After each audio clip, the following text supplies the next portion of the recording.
I'm sorry, I didn't cut you off. What is it about the trap that makes it so interesting to people that like you said, you was like, I got in it and I jumped like I just got all the way in it. Is it the money? Is it the girl? What does the trap provide that will like catch young black African American or Hispanic or white men about that life? So if you want to think about it from a more like psychological aspect, a lot of men have insecurities. A lot of men come from situations where they're damaged emotionally. Yeah. You got parents who are doing the best they can, no fault of theirs, but the way they were raised, it might be passing down certain traumas. You know what I'm saying? The things you see and the things you introduce to, like even people who have the greatest home, you know what I'm saying? Like who it's like it's something in you that's probably broken at some capacity. It's a need for affirmation. Some people deal with low self-esteem. Some people just feel I don't know, like something is missing. So when you out there in the streets, for one, you making money. It's just the speed in which you can make the money. That's the main motivation for people who really in it for real.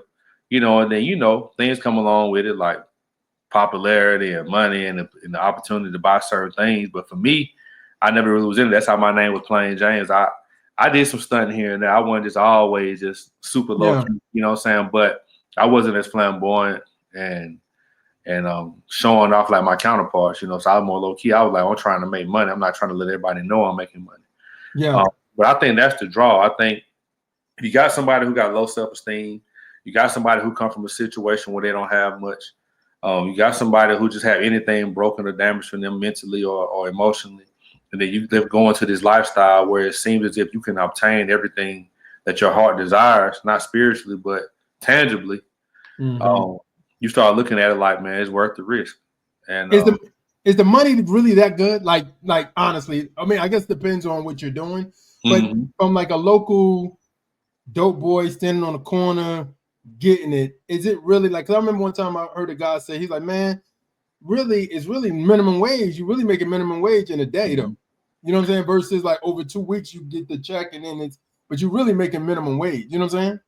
Just like anything else, it's levels to it. You know what I'm saying? It's levels to it. So Okay. I would say this: the person that you see standing out on the curb like that, it really depends on what kind of trap you got. You know what I'm saying? Where you at? Typically, the guy who's standing outside, he's either a worker or a middleman for the most part. So he's making some money, but he's not like a plug or nothing like that. So you got people who like the plug or the people who really own, who put everybody else on. They're making money, but like you a middleman or somebody who you the man between the man or something like that, like you making decent money. You probably make more than you'll make at a typical dead end job or average job. But it's not enough money to where it's gonna change your life for real unless you really locked in for real. And the reason why I say that is a lot of times people in their life have bad spending habits. You know what I'm saying? Like just as fast as the money come in, you're gonna go out. You're gonna spend it on eating out every day. You're gonna spend it on outfits and shoes and cars and rims at that time, and traveling and So unless you like the man for real, which everybody's not, a lot of guys try to make it seem like they were just the man in the streets, like they were just the plug, like they were just and it ain't really gonna be like that. Like for me, I made decent money, but I wasn't the man. Like I wasn't making more money than anybody. You know what I'm saying? I wasn't out here just like Al Capone. You know what I'm saying? Like I wasn't and everybody wasn't no gangster. I'm not no gangster. I ain't no killer. I ain't none of that. I was just somebody out there who wanted to make some money. But the thing about it is, when you step into the devil playground, you don't make the rules. You know what I'm saying? You gotta play by the rule that's already established. So a lot of times, you might have to do some things that's pretty much out of your character. In order to thrive or in order to make it or either have respect, you know what I'm saying?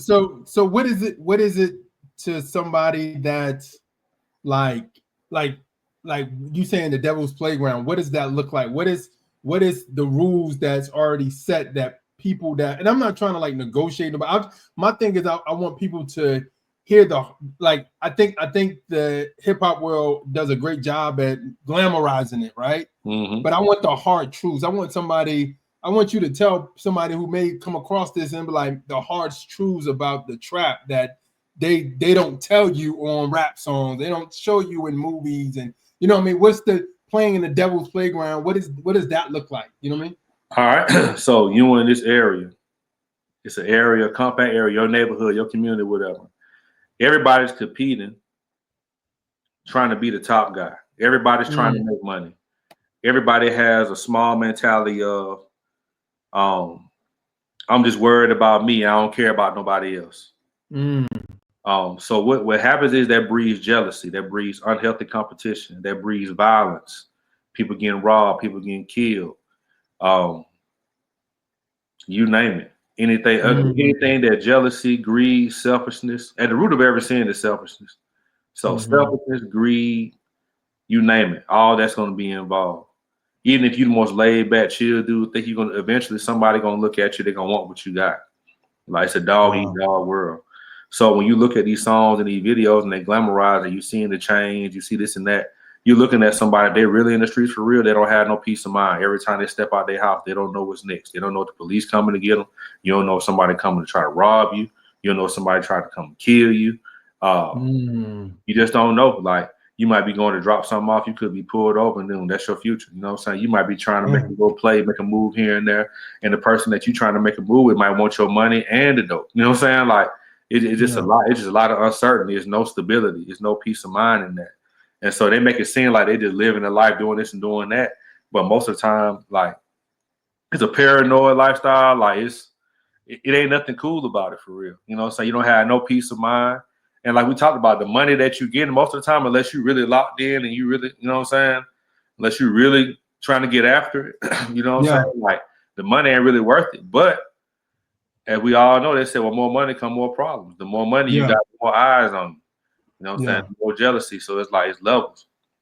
And then the more money you get, the deeper you are in the street. So the deeper you are in, the more it's going to take for you to get out. Because think about it. If I'm making thousands of dollars with you, and then all of a sudden, you know my operation, you know how I move.